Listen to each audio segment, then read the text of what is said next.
Sa bidyong ito, nagpa-tournament ako sa mga single na babae at single na lalaki. Ang mananalo ay pagtatagpuin para sa isang blind date. Buwan kasi ng mga puso ngayon. Nagulat ako dahil may mga content creator din na sumali, kagaya ni Trippings, Gigadus at iba pa. Sino kaya ang magde-date sa dulo? Yan ang kailangan nyong abangan.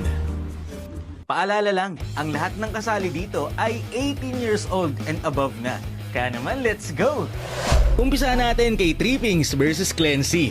First blood lang ito kaya madali lang matapos ang kada game. Si Trippings yan guys, nakawig lang.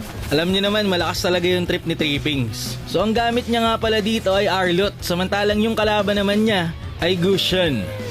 Dito nga guys, pinasok na nga po ni Trippings, level 2 pa lang at nagpapalaga na delikado na ang HP ni Clancy pero naka-flicker out pa siya. 2 minutes ng laban, level 4 na dito si Trippings at